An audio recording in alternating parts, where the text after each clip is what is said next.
evening, everyone. I'd like to call this Village Board meeting to order on Monday, February 4, 2019, and ask if you would please rise and join the Village Board in the Pledge of Allegiance.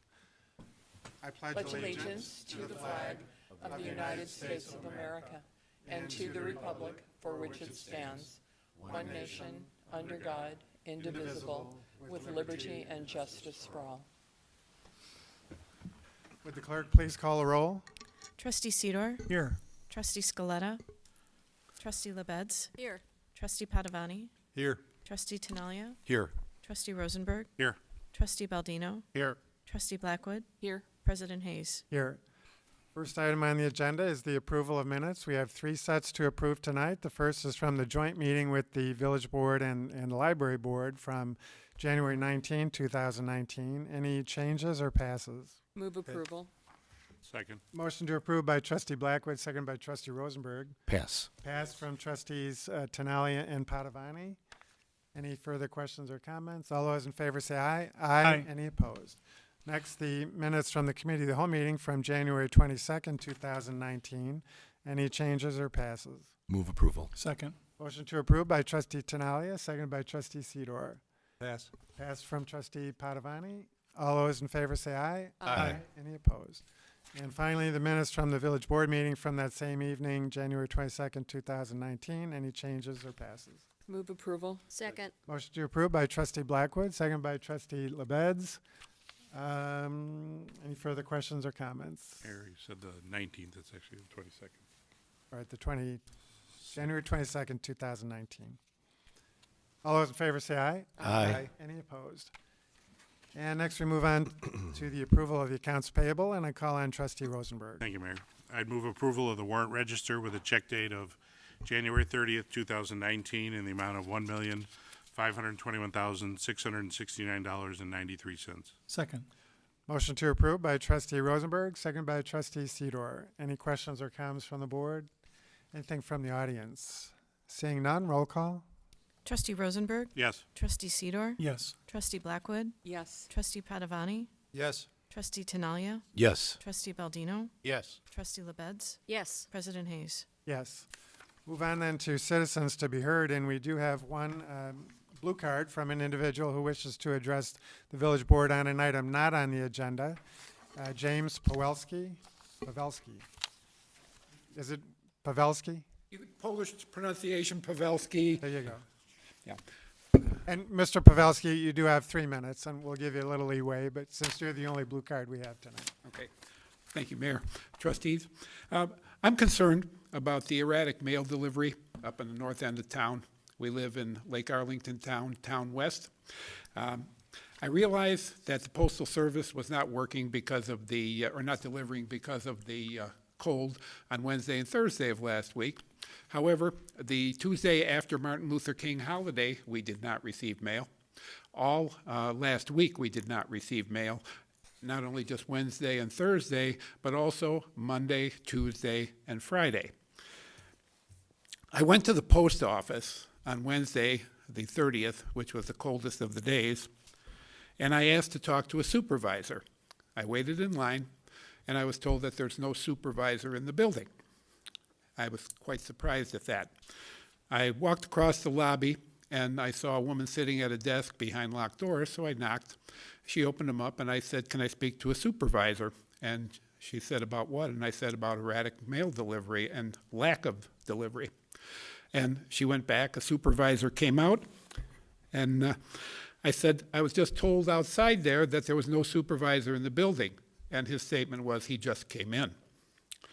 I asked why there was no mail on Monday and Tuesday, and he said it's because of the weather. On Monday, we had approximately 2 inches of snow. Tuesday, he said that they pulled in the delivery service at about 3 o'clock. We usually get our mail between 4 and 6 o'clock in the evening.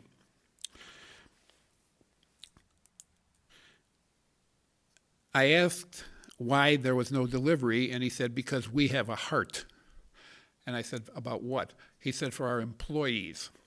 And I was a bit taken back by that. I called on February 1st because I did not receive my mail, and we were supposed to have delivery that day. I happened to see a carrier in the neighborhood in Town North, and she said they were told only to deliver packages. So I went back. I called the phone number at the post office here.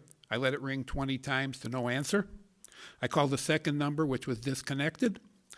And I called their 800 number, and I was told, after going through all the prompts, that the hold time was approximately 37 to 56 minutes.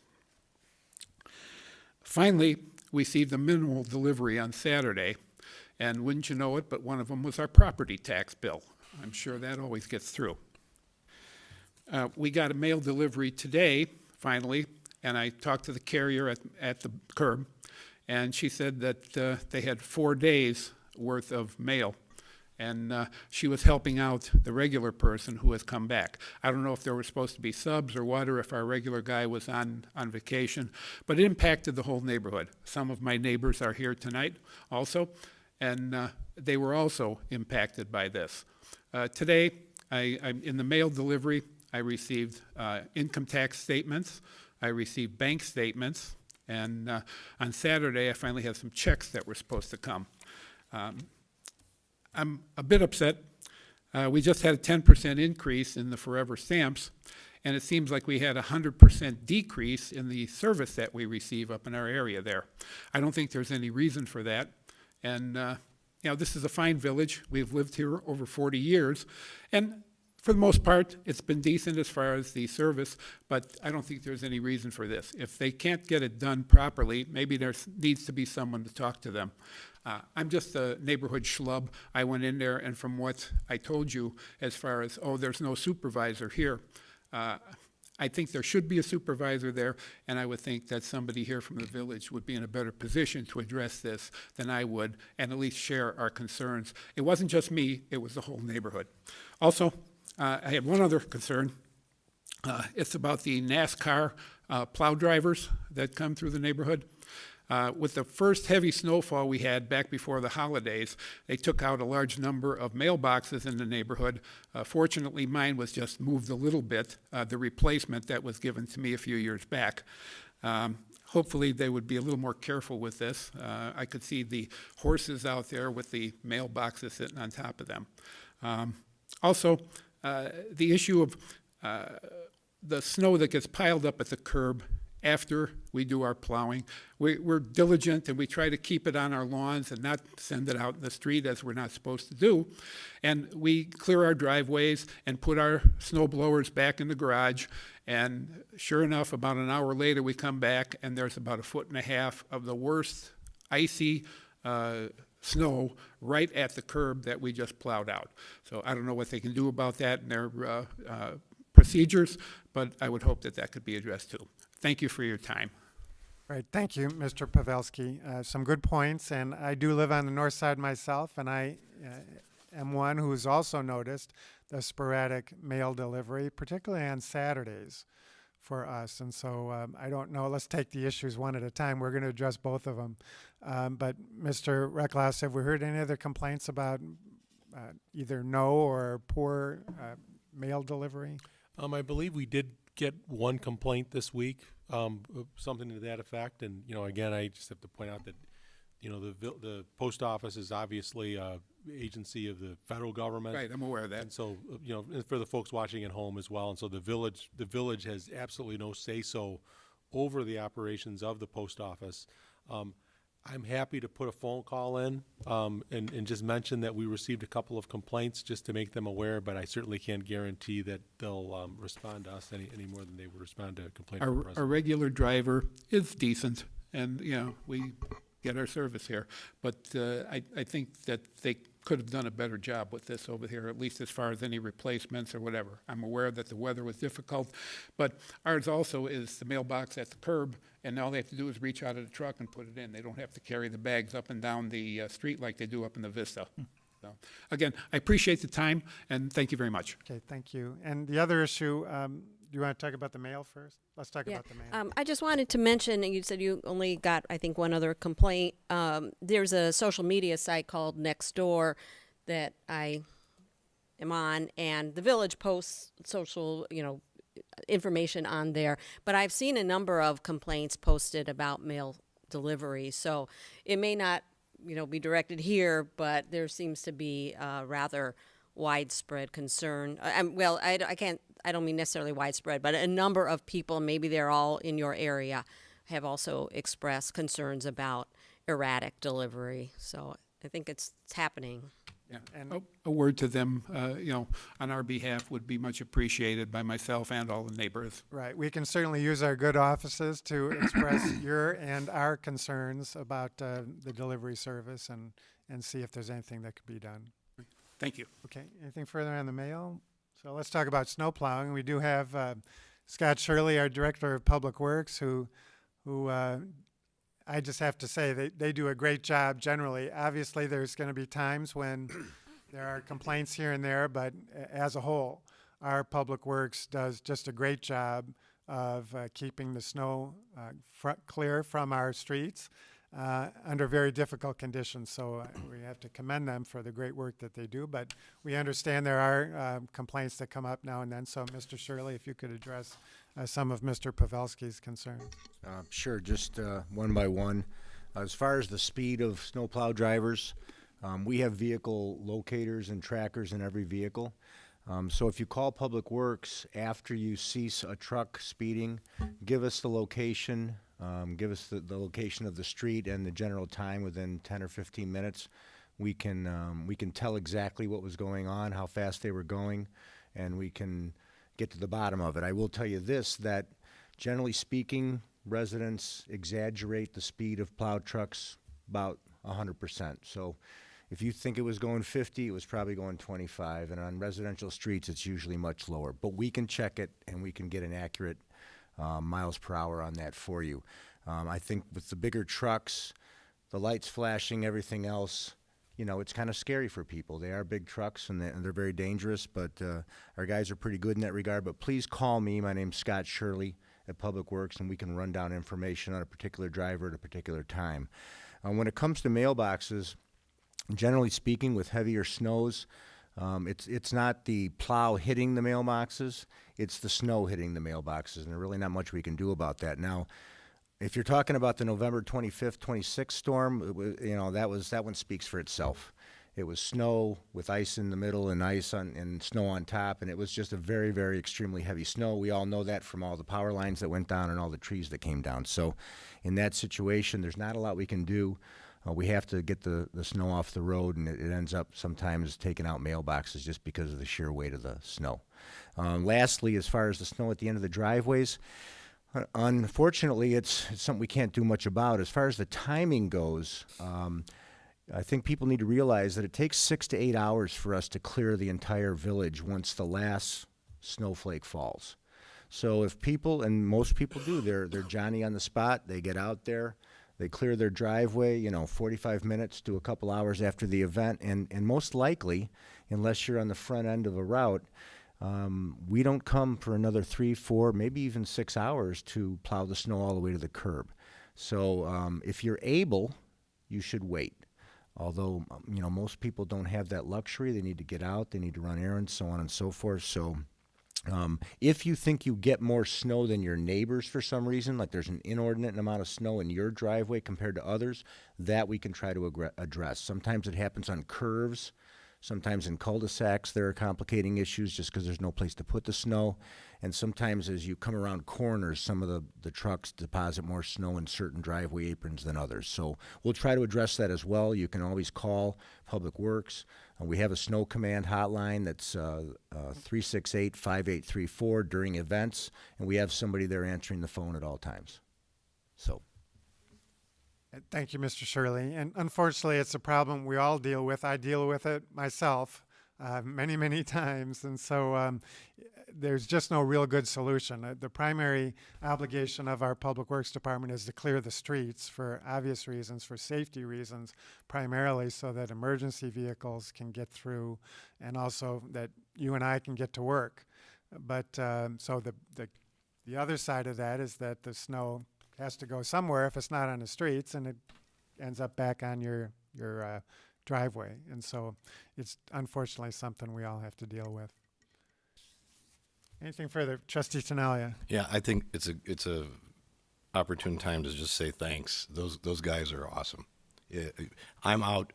I've got a little tractor and a snow blower on the front of it, and I'm doing neighbors and my stuff. And that guy drives by and he waves, and he's genuinely looks like he is enjoying his job, and he's working hard for all of us to get out there. And so, my expectation is everybody that works for Scott is that way, and I'm just glad we've got them all. I think they're fantastic people doing a great job. With great leadership, too, by the way. Trustee Padavani. And I'd just like to add my thanks to all the first responders and the public works guys that were out during the really cold weather. I heard there were, 7, 8 main breaks, water main breaks during that time, and they were out in the sub-zero weather, making sure that we had water in our homes, and that's not an easy job. So many people told me how appreciative they were of what you guys were doing, and we just want to pass that on. All right, if nothing further, then I have no other blue cards, so we'll move on in the agenda to the consent agenda, since there is no old business. Are there any members of the board who wish to remove an item on the consent agenda? Trustee Baldino. Thank you, Mayor. I'd like to remove consent legal, item B. Okay, that's the consent legal, item B. Resolution approving the Highway Authority agreement? That's correct. Okay. And if nothing further from the board, are there any members of the audience who wish to remove an item on the consent agenda? We have Deborah Bolash. Deborah, why don't you come forward? Have to remove the item. Yeah, from the I just want to make sure. Your request then is to remove the Arlington Heights Road parking item? Okay. Yes, sir. Thank you. We'll get to that in just a second. Thank you. So those two items will be removed. Are there any other items to be removed? Seeing none, Move approval. Second. we have a motion to approve the remaining items on the consent agenda by Trustee Tinaglia, seconded by Trustee LaBedz. Any questions or comments from the board on the remaining items? Seeing none, a roll call on the remaining items.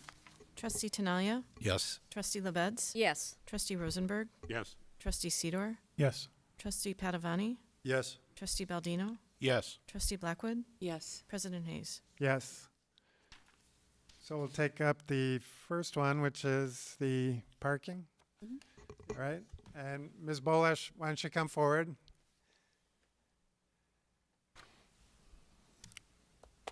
And just give us your name if you would, Debbie Bolash. and tell us what you want to talk about here. About the parking on Arlington Heights Road, we fully support this ordinance. We're concerned about the timing. So we were just notified this was on the approval agenda here. Our concern is when this will happen, when the effective date will be. We've been planning to educate our parishioners in about a 6-week period to time it with the opening of the church. So that would be full occupancy and a full parking lot that could accommodate the 50 spots that are on Arlington Heights Road. If it happens before that, excuse me, I'm afraid these cars are going to end up in the neighborhoods because we don't have a full parking lot to accommodate them. So we're just looking for the timing of this to correlate with our occupancy. Okay, and just to be clear, you're talking there's spots in front of St. James. Correct. Okay. On Arlington Mr. Heights Road. Recklouse. You know, what I was going to say is I can certainly have the police department reach out to St. James and coordinate when we begin enforcement of this ordinance to make sure that, you know, it's going to be an ideal situation.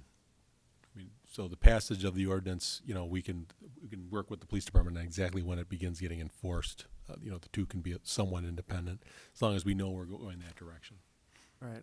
Under what we're approving tonight, when would be the effective date? It would be effective immediately, is in terms of how as it's written. But again, enforcement can begin sometime thereafter if the police department finds that there's a compelling reason to do so. My only concern with that is that I'm thinking they should be one and the same. just because it's such a hazardous potential situation. If people don't really understand what the situation is, I'm just concerned about the safety. My daughter actually had an accident because of the parking there one time, so I'm just concerned about it. Trustee Tinaglia. Randy, or Mrs. Bolash, what is your expectation of timing for opening then? Tell me the difference between the two that you're asking We're looking for. at mid-March, And here we are, early February, so you're looking for an like extension about of, 6 weeks. okay. And initially, Randy, when was this supposed to happen? What was, and you've written it for effective immediately today. Tell us why is there a difference here today? I believe this was set a while back when we were initially planning the PUD. I think we kind of just put this on the schedule for when this was set. Is that correct, Ms. What was Warren? part of their approval was Yes. that the parking on Arlington Heights Road would go. I remember, yeah, I'll be honest, I don't recall specifically what the ordinance said in terms of timing. okay. It was specific to say that once the parking lot on the east side of Arlington Heights Road was open, which we have observed and we believe it's open and in full use, then that would trigger the removal of the on-street parking. That's So- the way I remember it. Yeah, and so Tom Ponsod had prepared this, and actually I deferred it from the last meeting in January to this meeting, so that he could talk to the father there. He had talked to the father and told him this was coming at least 3 or 4 weeks ago, and then again this last week just to let him know that it was on the agenda. So, I think we can do whatever we want, but I do concur that if it's not valid, then we don't want to remove the signs. So, I think once the signs are removed, then we should enforce at Yeah, that time. yeah. So we need to make That's sure those two come together Right. under whatever plan, Mr. Recklouse wants. But I don't think there's any magic to us about waiting.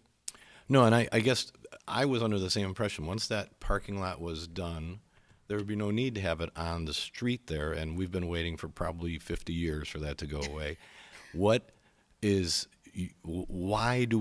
are we not able to use that parking lot instead of the street right So now? we're still under construction. No, I'm aware. I'm sorry. And so we can't, we're having a difficult time right now with parking. And we've opened up a piece of it. I see people parking in there because some of it is open. But the whole parking lot isn't open, and now we have an additional 50 cars. There's nowhere for them to go until that lot opens up, which is in about 6 weeks. So, So am I missing something? It seems like I've driven by about 50 times in the past 80 days. It does look like it's complete. Yeah. Tell me why it's not. What's So missing? if you look at it, there's a fence, and it's still under construction. So there's quite a bit of parking in front, on the south side, and then on the north side, and again on the east side. So there's a number of spots that's really closed up.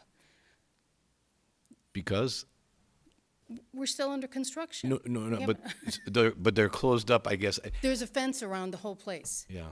right? So we can't get them in there parking because there's still construction trucks and. Okay. Well, I'm willing to go along with whatever the board decides here. That's fine. But I remember it as Scott does. And you know what? If the parking lot is not fully open, then we're mistaken.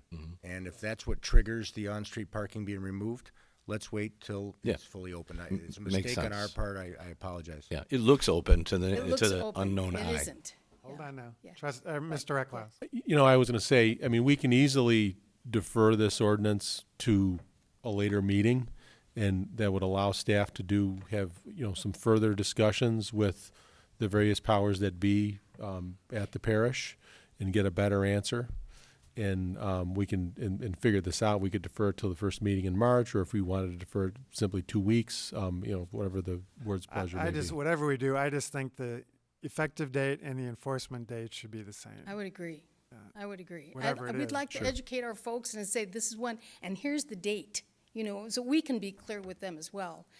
To come in, this Sunday and say, by the way, those of you who parked there, you can't, we need a little bit of education. It's been a lot of years where these folks are used to parking there. Right. Trustee Sidor. Thank you, Mayor. So I agree with you, Mayor, that the effective date, and the enforcement date should be the same. But here as I'm reading section 6 of this ordinance, and it says, shall be in full force and effect from and after its passage, approval, publication in pamphlet form, and the posting of such signs in a manner provided by law. So even if we pass this tonight, unless all this other stuff happened tomorrow morning at 6 o'clock, it still wouldn't be in full effect, and it still wouldn't be able to be enforced unless Scotty had his guys out there pulling the signs off tomorrow and putting the new no parking signs on Arlington Heights Road. So my personal opinion is that we can approve this evening, but then coordinate with the church to have the signs put up and have the police department coordinate when it's ready to go, when that parking lot is ready to go, when the signs go up. Because according to this legal document here, it says until the signs are posted, you can't even enforce. Am I correct, Robin? You are correct, until the signs are actually, in this instance, pulled down. Because there's signs that say there's parking permitted on Sunday morning. So once those signs are pulled down, then there would But be we're no not going to parking. put up any signs that say, hey, guess what, there's no parking. I don't think we're going to put them Are we going to all do the way anything up and down. I assume we'll to put remind, some up, because the people maybe? who park there are so used to parking there, just because a sign is missing it's not going to remind them of that there's no parking. They're going to be Yeah, so were you used to it. So planning to maybe put signs? no parking signs should be put up in that point. I don't know, Scotty. Well, you know what, the signs on Arlington Heights Road are controlled by IDOT, and there are no parking signs up and down Arlington Heights Road, but I'll be honest with you, you probably can't even read them. They're so old and so faded. They do not maintain those signs very well. So we can post no parking signs on those U channels that are already there, or we can just take the U channels out and it just goes with the rest of Arlington Heights Road that there's no parking on either side at any time. So we can do whatever we want. Yeah. In that My point, Mayor, is that, I think it's difficult to coordinate to the day, the passage and the enforcement, because this requires several other things to happen before can be enforced. Trustee Padavani. And Ms. Bolash, the impression is the parking lot is open, but as I've walked by it, it's not. I've seen the construction equipment inside those fences. What percentage of the parking lot is open and not available? It's like 50-50 or something like that? It might not be 50-50, it might be like maybe 40% isn't. Okay, so, but you don't Less, have a but- full parking lot open, that's the major That's really point the here. main point. So, isn't this whole plan is triggered to when the parking lot is fully open then? 100% available? I don't think the ordinance was that Didn't specific. get down that level? I would just move that would be the way we'd approach it, is when that parking lot is 100% available, then we trigger the parking change. All right, suggestions? I have a from couple. Staff? I have two Robin? suggestions. Okay. So one is to follow Trustee Sidor's suggestion, adopt the ordinance, and just as part of that motion, make it clear that it's not to be enforced until, I'm going to pick March 15th. I think you said mid-March, something like that. That would give the St. James folks enough time to notify that as of March 15th, you can't park on the street. The second approach would be, as Mr. Rucklow suggested, which would be pushed off, I would say, again, you'll use the March 4th meeting date, because the ordinance technically becomes effective 10 days after that. That kicks us again to the March 15th. So in either instance, we're aiming for about March 15th or whatever that Sunday is around that. The date at which they would be they know they can no longer park on the street, which I think would give you enough time, still meet the intent of the St. James Improvement Ordinance, which was when the parking lot was essentially substantially available, the cars would come off the street. So I think either of those accomplish the same goal. It's just whichever way you're more comfortable proceeding. I like Trustee that one. Rosenberg.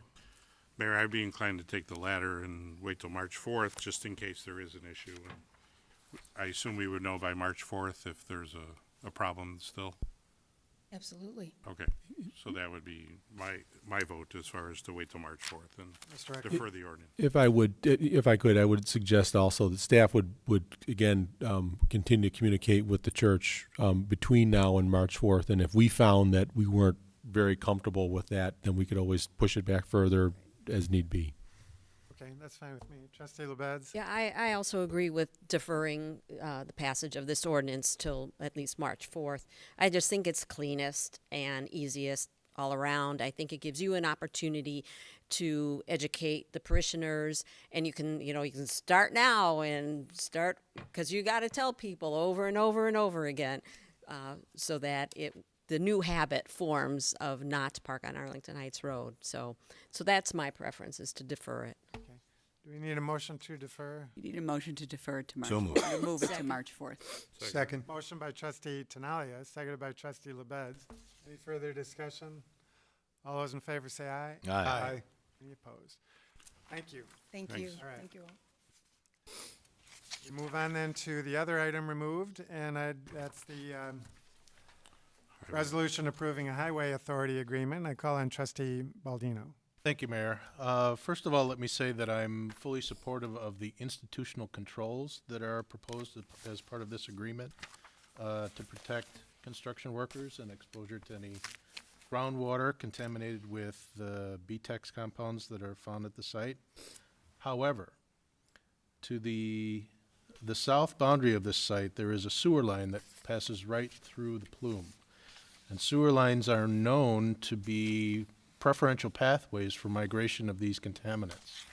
And so my question is we've got information in this packet that says they took groundwater and soil samples, but did they take any samples of the vapors in the sewers to make sure that those contaminants are not migrating through the sewer lines towards the residential units that are right across the street? There is a representative from Arcadis here who Okay. is probably more likely to be able to address that than I'm sure Okay. I can. I can tell you this was reviewed by Public Works as well internally. Sure. Justin? Thanks. Why don't you come forward and just identify yourself if you would? Justin Skord. I work for Arcadis. Justin, spell your last name if you would. SKORD. Okay. And we are working as BP's consultant to get no further remediation letter for that gas station on North Vale Street. Well, and that's Northwest. the concern. I'm there's sorry to a- interrupt. That's the concern. This is part of an NFA. And so if this is approved, then So we're we done. Got, we got an HAA for Northwest Highway because that's governed by IDOT. And then we need an HAA for North Vale Street because that's under the village's jurisdiction. Correct? Correct. Okay. And then your concern is that there's a sewer? There's a sewer line that passes through this plume, and benzene and ethylbenzene are carcinogens. And I want to know that we've closed that loop, that we know that those compounds are not migrating off the site at an accelerated rate, because you're looking for this to naturally attenuate. We went through, I know there's been a lot of reports that go through the tiered approach to corrective action, looking at like all the different pathways, including the inhalation pathway. And we've excluded all of them except the groundwater and the soil pathways. So that's why Okay. we need the HAA.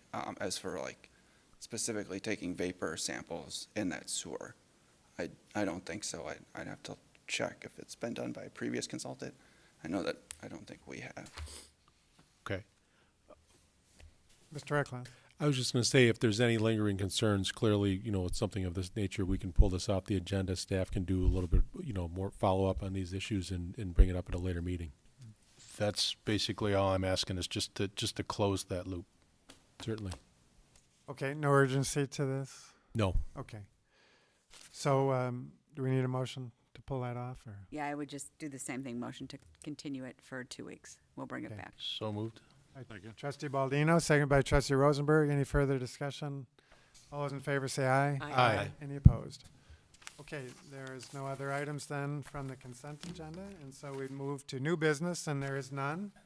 So we'd then move to the report of the village manager. Mr. Reckloss, anything besides the request for closed session? A couple of trustees stole my thunder. I was just going to acknowledge the efforts of staff this week. It was very, very difficult conditions. Working on water main breaks when it's 20 below. Working on water main breaks under the best of conditions is not fun work. Having to work with your hands when there's water rushing on you in these kind of conditions, knowing that if you can't get it to work, that people are going to be out with water is not a fun job. And so I want to give kudos to our staff for doing that. We stayed open during the cold weather because we wanted to be in a position to serve in case something else came up, in case we experienced power outages or things of that nature. And So I want to just give credit to all the staff that not only showed up to work, but worked hard while they were here. All right, thank you. All right, go to the board then. Anything under petitions and communications? Seeing none, back to Mr. Eckhouse.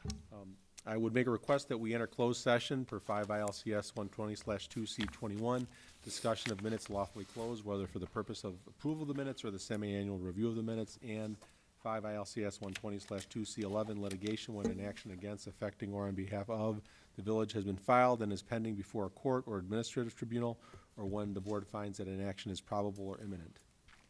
Can I have such a motion? So moved. Second. Motion to go into closed session by trustee Baldino, seconded by trustee Rosenberg. Roll call. Trustee Baldino, Yes. Trustee Rosenberg, Yes. Trustee LaBedz, Yes. Trustee Blackwood, Yes. Trustee Padavani, Yes. Trustee Tinaglia, Yes. Trustee Sidor, Yes. President Hayes. Yes. So we are adjourned into closed session and will not be reporting back out. Thank you for joining us this evening.